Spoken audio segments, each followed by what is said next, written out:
makakausap natin ang presidente ng PUP Sentral na Konseho ng Mag-aaral, si Tiffany Faith Brillante. Dahil ang balita nga natin kay Attorney Mark kahapon, ilan din pong mga student leaders pa ang binigyan ng sabina ng CIDG. May kaugnayan po ito doon sa September 21 trillion peso March na rally na nangyari po. Good morning, Tiffany.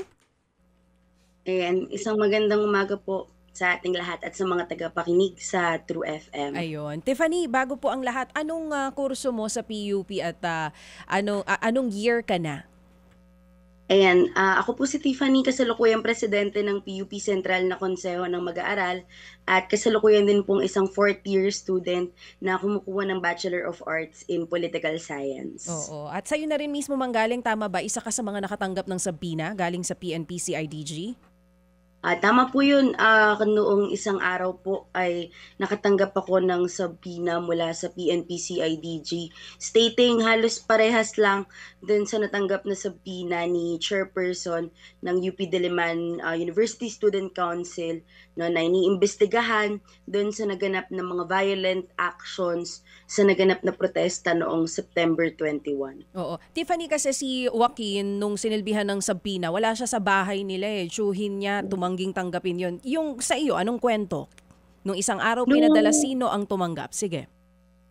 Ayan, nag-umpisa po itong ginawang I think intimidation na pagpunta ng PNP CIDG sa bahay namin noong October 10. So noong October 10, sa dati po naming residential address ay nagpunta ang PNP CIDG para hanapin ako stating na ako po ay kanilang hinahanap involved doon sa naganap na protesta noong September 21. Actually, may mga dala pa sila na mga printed na pictures ko sa mga protest para i-identify ako.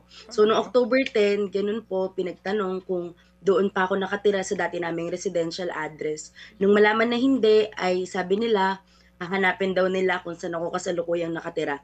And noong isang araw, noong October 22, ay tuluyan na nilang ipinadala or sinerve yung sabina na kanilang ibibigay sa dati naming residential address. Oo. So, dalawang beses pala sila nag-serve sa iyo dun sa dati nyong bahay at dito nga kung saan Yes. ka talaga nakatira. Pag-serve, ikaw ba mismo ang tumanggap nito o kagaya sa kwento kay Joaquin, nasa school ka rin? Actually, katulad din po halos kay Joaquin na dahil yung address na nakapertain doon sa sabina ay dati ko ng residential address at kasalukuyan hindi na ako doon nakatira, ay isang bahagi ng aming extended family. Ang aking lola yung nag-receive nung nasabing sabina na ipinadala ng PNP CIDG. So hindi rin po ako yung personal na Oo. nakatanggap. Oo. Sa kwento ni Lola, anong oras niya tinanggap ito? At ilang pulis daw ito na may dala din daw ba na printed photo dun sa pangalawang serve ng sabina? Nung pangalawang punta po last October 22 nung isang araw, mababanggit ng aking lola na actually pinagkaguluhan pa nga sa lugar namin dahil parang kriminal yung hinahanap. May dalang police mobile, tapos maraming mga pulis na pumunta sa bahay namin para lang mag-serve ng sabina. So bandang umaga, siguro mga bago mag lunch time, no, ay official na tinanggap ng aking lola yung sabina. Mga bandang hapon nakarating sa akin. Ilang taon na si Lola, Tiffany? Kasi aking lola po actually ay nearing 70s na. So, senior citizen na po yung lola ko na nakatanggap nung sabina na yon nung October 22. Kaya sobra-sobra din yung pag-aalala dahil dun sa kanilang ginawa na pagpunta sa aming residential address. Oo. Ang mga magulang mo, anong trabaho? Pwede bang makakuha lang ng informasyon tungkol sa iyo, Tiffany?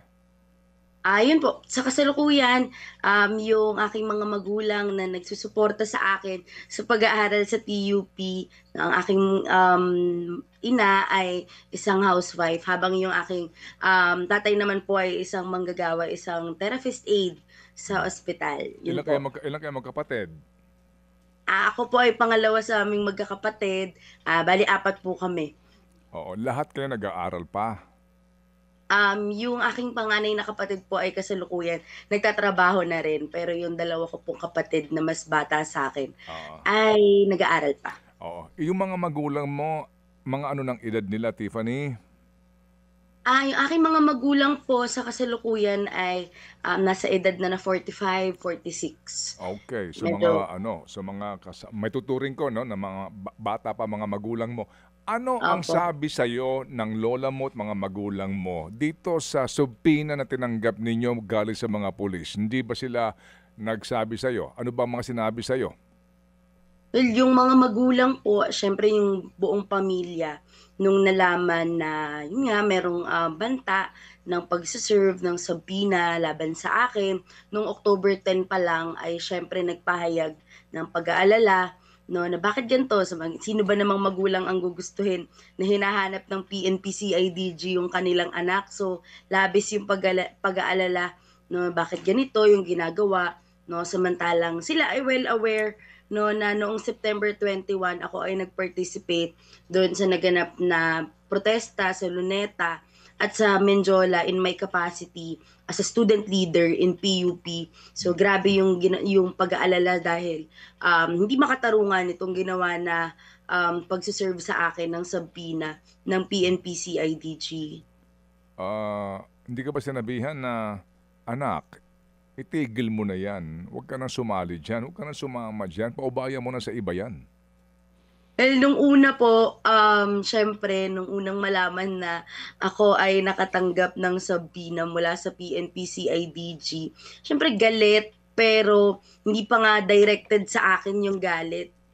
Galit doon sa ginagawang surveillance, ginagawang pananakot, no, ng government, no, ng ating bansa sa mga katulad ko na student leader. So, Hmm, bagamat may ganoong takot, ganoong pag-aalala, pangamba, no, ay sila naman ay very firm at nauunawaan na walang mali doon sa aking ginawa, bagkus ay may mali doon sa kung paano ito tinugunan, no, ng hmm, PNP CIDG. So wala naman pong mga pagpu-push na tumigil na okey. sa aking ginagawa na Hmm, pagpa-participate sa mga mhm. anti-corruption na protesta, kasi kahit mismong sila ay galit dun sa nangyayari sa kasalukuyan. Okay. Yung yung inyong hearing ay nakatakda, tama ba? October 27 ba? Ayon po sa kasalukuyan yung nakasaad sa subpoena na Ah, ipinadala ng CIDG mhm, na ay kami ay nire-request na mag-appear sa Camp Crame sa October 27. So, oo. actually hindi pa po siya hearing, Hmm, pero mukhang ang porma pa ay investigation o kaya ay oo, pagtatanong, oo. no, sa Pupunta ba kayo?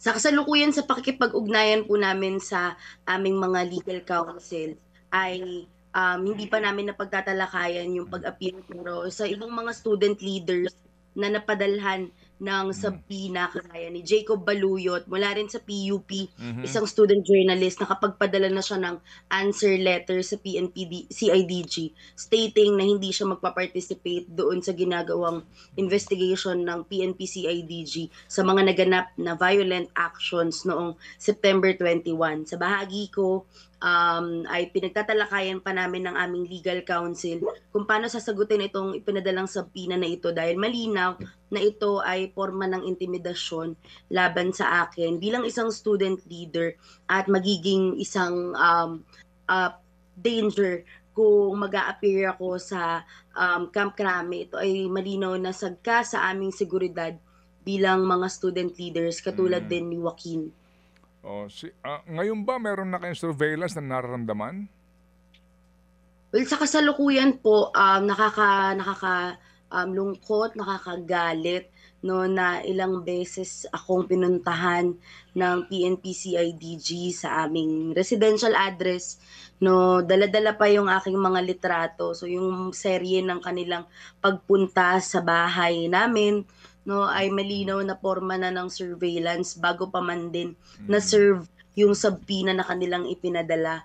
Yung mm, kagaya rin ng ibang mga student leaders, actually in total kami ay apat ng hmm, mga student leaders mhm, na makailang ulit nilang binalikan sa aming bahay, no, in their capacity na hanapin yung aming address. Malinaw to na paggamit ng kanilang power, authority bilang police para mag-surveil ng mga student leaders na katulad namin. Kahit wala naman kaming malinaw, no, na ginawa labag sa batas. O sige. So Tiffany, ano ang ibinungan nito sa'yo ngayon? Ikaw bilang isang mamamayan, bilang isang student leader, itong subpina na ito, ano ang ibinigay sa'yo? Anong dulot nito ngayon sa'yo? Itong ginawa ng PNP-CIDG at ng mismong national government, no, ni Pangulong Marcos Jr. na pagpapadala ng subpoena sa akin at sa iba pang mga student leaders na kagaya ni Joaquin Benaflor, Jacob Baluyot, ni Adrian Quechune, no, ito ay nagdulot syempre noong una ng takot, pangamba para sa seguridad ko, sa seguridad ng aking pamilya at ng aking mga kasamang iba pang mga kabataang estudyante na aktibong lumalahok sa mga protesta, sa iba't ibang mga aktibidad para kundinahin yung nangyayaring korupsyon ngayon. Pero more than sa takot ay galit at lalong drive na tulak na magpatuloy para humingi, manawagan ng accountability sa mga nangyayaring korupsyon ngayon sa bansa natin. Yung idinulot nitong ginawa nilang pagpapadala ng subpoena. This is a clear harassment, intimidation against student leaders and we cannot easily accept this, no, itong ginawa ng PNP-CIDG. Sige, okay. Sorry, Tiffany, kahapon kausap namin si Attorney Mark, yung humahawak dito sa kaso nyo ni Joaquin. Natanong ko sa kanya kung kayo ba, after ng Luneta, lumipat ba kayo sa Menjola? Aalamin pa daw niya yung kwentong yon. Anong kwento nga nung araw na iyon? Kasi ang dahilan kung bakit daw ito nangyayari, para alamin kung sino nagsimula ng gulo sa Menjola. Ayan, yung mga students from the Polytechnic University of the Philippines during the Bahasa Luneta protest in September 21, we initially joined the protest sa Luneta Park. So tinapos namin yung programa doon ng payapa, lumahok yung mga estudyante mula sa PUP, no, at nagmarcha patungong Menjola nung araw na yon. No, ngunit nung panahon o nung pagkakataon na narinig na namin na nagkaroon ng commotion dahil yung mga pulis ay nagsimulang mang-tear gas ng mga protesters, nagsimulang mang-aresto ng mga nakaitim na damit na bahagi ng protesta, yung bandang dulo ng programa. Agad ding umatras yung contingent namin sa PUP, kaya malinaw na itong ipinadala nilang subpoena ay baseless at batay lang sa mga akusasyon sa kagustuhan nila na mayroong mapinpoint doon sa nangyaring gulo sa Menjola, na clearly sila rin naman ang nagsimula, sila rin naman ang nag-provoke against sa mga nagprotesta. So kami sa PUP po, we joined the protest from Luneta to Menjola. So nandun kami nung nangyari yung gulo. Sige, salamat na marami sa iyo, Tiffany, sa iyong panahon na ibinigay sa aming programa para lang makuha ang inyong panig dito nga sa usapin na ito. Salamat at mag-iingat kayo. Salamat na marami. Maraming salamat po, Sir Ted Filon at DJ Chacha. Si Tiffany Faith Brillante, ang Pangulo po ng PUP Sentral na Konseho ng Mag-aaral. Mga kapatid, brothers and sisters, saan ka pa? Dito na tayo sa totoo. Dito na tayo sa True FM. Mga kapatid, mag-subscribe and follow po kayo sa social media accounts ng True Network PH. Yan po kami, hanapin nyo lang True Network PH, Facebook, Instagram, YouTube, TikTok, and podcast. Mapa Apple or Spotify man yan, mahahanap nyo kami. Lahat ng mga napapanood at napapakinggan nyo po sa programa, nasa social media accounts namin yan. So paano mga kapatid? See you sa social media!